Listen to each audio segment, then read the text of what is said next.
Hey hairdressers, I'm Sid Charisse. And I'm David Bosher, and we are Destroy the Hairdresser.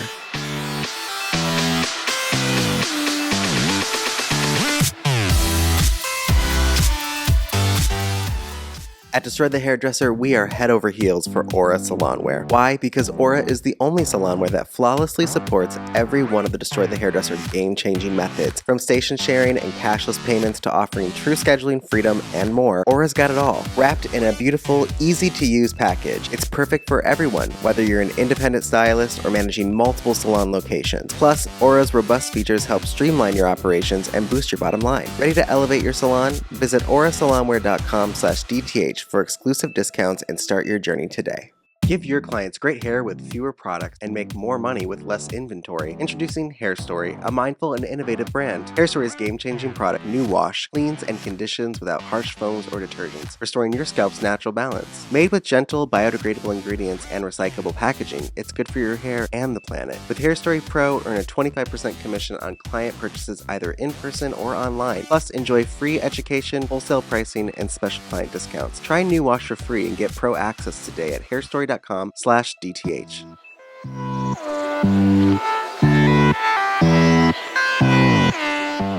My background, for those of you watching, my background is so boring. I ordered. So boring. I was going to tell you at the end of this. I was. It's so I was going to.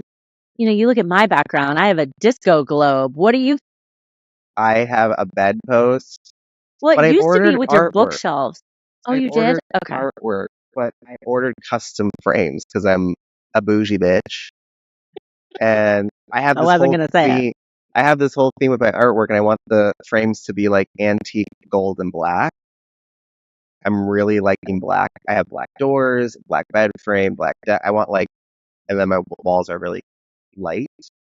But I'm on a journey. Okay, so if you When this are looking at episode comes out, I want you to post pictures of your room. this, Hopefully you'll have art.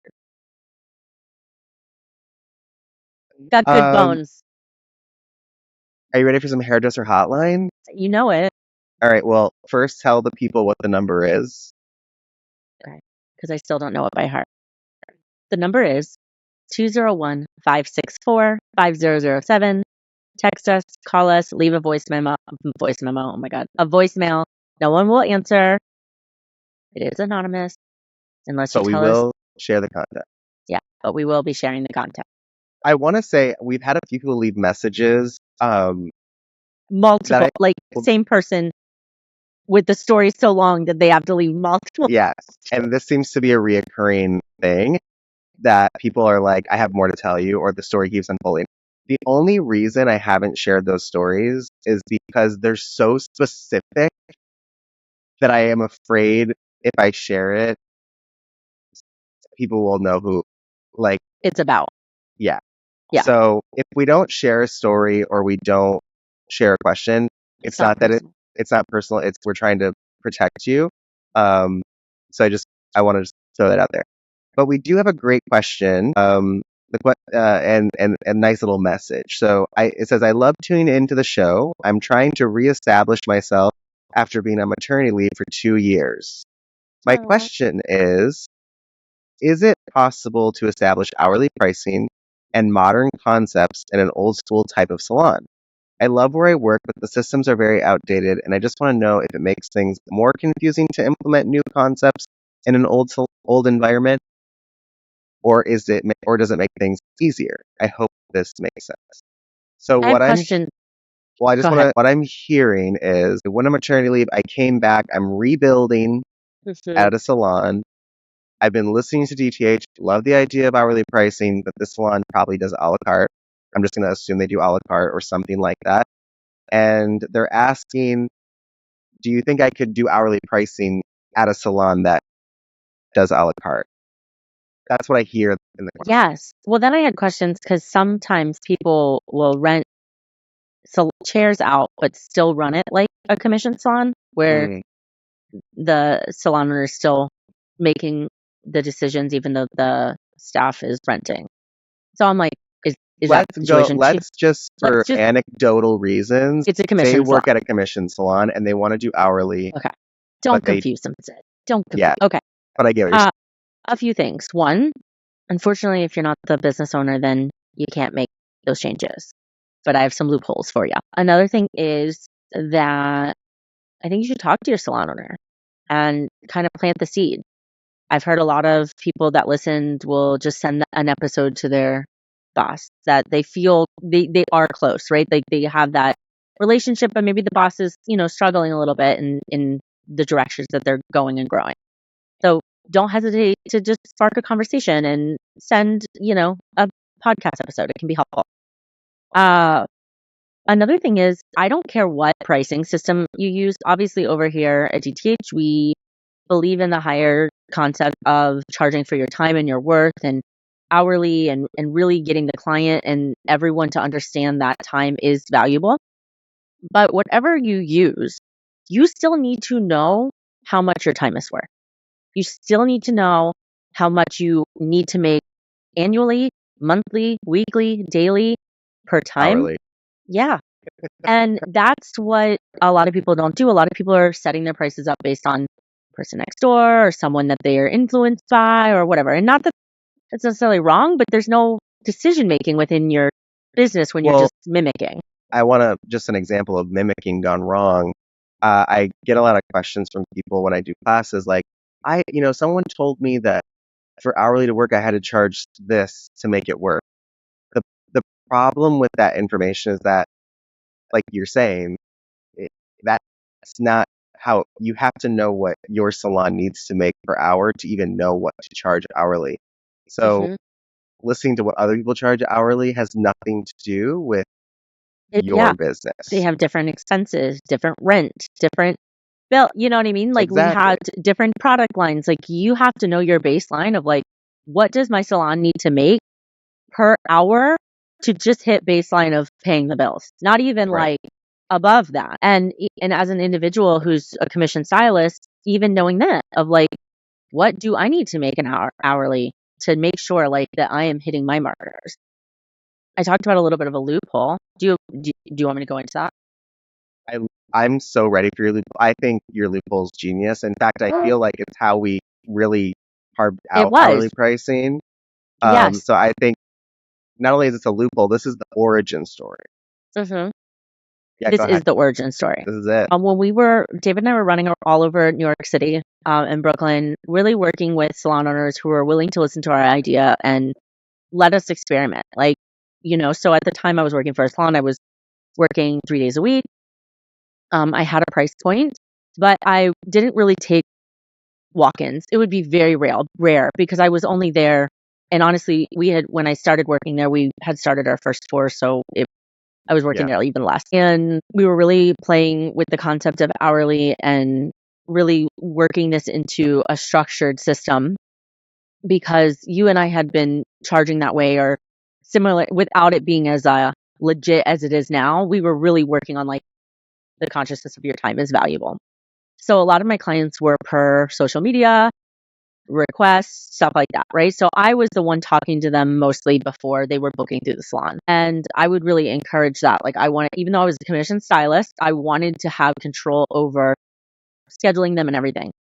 So I would quote them based on our little consultation that we would have over Zoom. I did a lot of Zoom ones back then, or FaceTime, or, like we would send pictures and stuff back and forth and voice memos through Instagram. And I would be like, okay, I charge this much an hour. I don't even remember what it had to have been like $100 an hour, but I would be like, I charge $100 an hour based on what we discussed. It's going to cost you 3 hours. And they'd be like, okay. And so my client was already confirmed and decided that. But I want to point out the salon you worked at they didn't do hourly. They did not. They were a la carte. But you were still quoting hourly. I was quoting it. So my client knew that they were walking out paying $300. I also had started the no tipping. So they knew that there was no tip expected. And also in this salon, we didn't have a front desk person. Like it was a computer in the corner. Right. So I was checking out my client anyway. So it didn't matter what I put in the system. I mean, technically I could have quoted or not quoted or upselled or not upselled or discounted anything I wanted. I don't roll that way. I'm getting paid for my time. And so I would tell them, okay, it's going to be $300. We would do the service and I would finagle the service a la carte to equal $300. So on the business end, it was $300 worth of services. And no one was getting shorted. The salon was not getting shorted. If anything, they were making more money than what my price point was on their website. Right. Because I think they had started me at like $90 for a haircut. That's the funny thing. Like, and I was like, no. My boss won't let me charge more than this. And it's like, okay, but when you go to cash out, just write, if you have to write down what you did, just write down what you did. And if you have to do add-ons to make it all add up, which I did. And honestly, a lot of the add-ons are what would have equated, you know what I mean? Like, but I ended up bringing in more money than what it would have been for the service, because I was like, no, I'm $100 an hour. And my bosses loved it because I was high services, consistent clients. I was always booked out. And my clients, there was nothing shady going on. It was full transparency, this is what you're going to pay. And that was it. And then when I left there, continued that, and my clients all came with me, and I just was able to have a booking system that was actually 1 hour, 2 hour, 3 hour, 4 hour. I think, hourly pricing seems to always, either people love it or they hate it, but it is not knowing how much you need to make an hour and really relying on services to be luxury enough to make more money is really just a bad way to do business. Mm-hmm. Forget about your work. It's just a bad way to do business. You want to get to a place where, like Sid did in those situations, like, I'm charging, like, to get this look, it's going to take me this long and I'm charging this much and this is how much they're going to walk out with. And then to go to the computer and just like make it, add the services that make that number that you quoted. Like, we get so caught up in these really funny, like, details that don't really matter. The client doesn't, as long as the client knows what you're doing, agrees to time, agrees to money, why a la carte doesn't help us achieve more money? It actually hinders us. Yes, because people don't understand our craft, so they don't want to pay for each add-on, and not realizing, like, boo, your hair is going to take 6 add-ons of color because... Right. And I'm not going to tell you that. I'm just going to tell you how long it's going to take and what it'll cost. Yes. You don't need to know it's going to take 6 extra bowls of color. That's a waste of a conversation, because what are they going to say? Well, can't you do it with less? Yeah. We're the professional, not them. Well, I do want to say, too, I want to make a point to this loophole that I created. For reference. It's not about disrespecting. Yes. So that's what I want to go into. I don't want everyone to be like, well, Sid and Davis told us to do this. First off, you should probably look for opportunities to get out of this. But the reason why it's so important for you to understand your time is because then it makes more sense. Now, I had told someone this and they were like, well, what if when the client booked with you and they saw the prices and you were giving them another prices? I did not, like I said, if a walk-in came in, I would honor the prices of the salon. That is not the client that I brought to myself. It was a salon client. So the fact that I was able to, I would keep the a la carte prices for those clients, but the clients that I had conversations with, that I was booking, that I was in control of, this was my system, my process. So I do want to make that very clear, because then we also had agreements. Yes, and there can be, we don't want a walk-in to come in and be like, I picked you because your haircut was this price, and now you're telling me it's more. That sucks. Like, and at that point, if you really want to take on charging for your time, you need to be in a space that allows you to do that. Yeah. Your loophole, everyone listening, there are nuances to how you do business. It's not one size fits all. You can't just, I'm doing hourly, so that's just what it is. You have to use critical thinking, use emotional intelligence, understand that you don't want to upset your employer. You don't want to cause problems. I remember when I started doing hourly and no gratuity at a salon that was not doing that. You were allowed to do whatever you wanted for pricing, but everyone was doing a la carte and I was doing hourly. And the staff would get mad with me because every time someone went to cash out, they would try to leave me a tip, and I would say, "Oh, I don't take gratuity," and then the person after them would think like, "I don't have to give gratuity," and then the front desk would be like, "Well, they take gratuity," and then it just got kind of muddy. It does. There has to be consistency in this system, you know. But Again, this is when we were really experimenting. It wasn't meant to harm people. I did think it was an interesting social experiment that, you know, anyone who's like, oh, my clients love tipping. No, I don't care what. I don't care. Even if they force you to take a tip, they do not love it. Mm-mm. They do it to alleviate guilt. They do it to alleviate pain. And yes, they want to give to you, but you know, what does hourly pricing do? Oh, you are giving to me. Mm-hmm. And I also want to just clarify just a little tidbit. I always like to remind people, gratuity is not built into hourly pricing. It's not considered at all. Yeah. Because it's not an option. I watched this video recently of this nail tech who said, I just on another episode talked about a nail tech. What are we watching? The nail techs are up in arms. On it. But they're on it. But one of this nail tech that I was watching, I think it was acted out. Like, I think she had a friend act out a situation. Mm-hmm. Because I'm like, there's no way this is being recorded. And the girl said, it's $200 for your nails. The tip's already included. And the client stops and says, what do you mean the tip's included? Like, how much are the nails? She goes, oh, they're $120, but I include the tip I want. Okay, the client was like, no, I will give, and the client was like, I'll pay $200 if the nails are $200, but I'm not going to pay. It's removing that. Think. And the client's correct, but we've never said build the tip in. There is no tipping at all. It's just the price point that you choose. It's just the price that I'm charging. If you want to tip me, post a picture and tag me. Exactly. If you want to tip me, go leave a review. If you want to tip me, tell your friend to come see me. That is worth more than the $40 that I would have gotten. But I just think it's such an important thing to understand that do not say the tip's included, because it's not. You're not making them pay more based on what you think you're worth. You're making them pay exactly what you are telling them your time is worth. It's a very different thing that you have to really chew on a little bit. But just to kind of go back to the question, I think we answered a lot of what they were asking, but I think if you work for someone who is open to the idea, have a discussion, and maybe they're open to letting you experiment to see how it goes, and then maybe using Sid's trick of like, you know, maybe you start quoting in time and money, and then you just use the back end to add up to that. If that is going to cause problems, like Sid said, then, you know, obviously the best option is to go out on your own or to go to a space that allows you to have that type of pricing freedom. But I think it's worth considering all these options and just to use that emotional intelligence and critical thinking to say, I heard David and Sid. Is this appropriate for my space? That's something you in my situation. That's something you as the listener have to decide.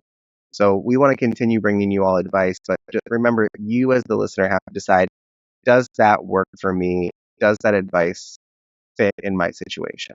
Not everything that everyone is going through is the same. And so that's why there's so many different ways to price. There's so many different coaching companies. There's so many different advice. Like, there's so many nuances to business that you have to choose what's right for you, not a one size fits all. Now, a word from our sponsors.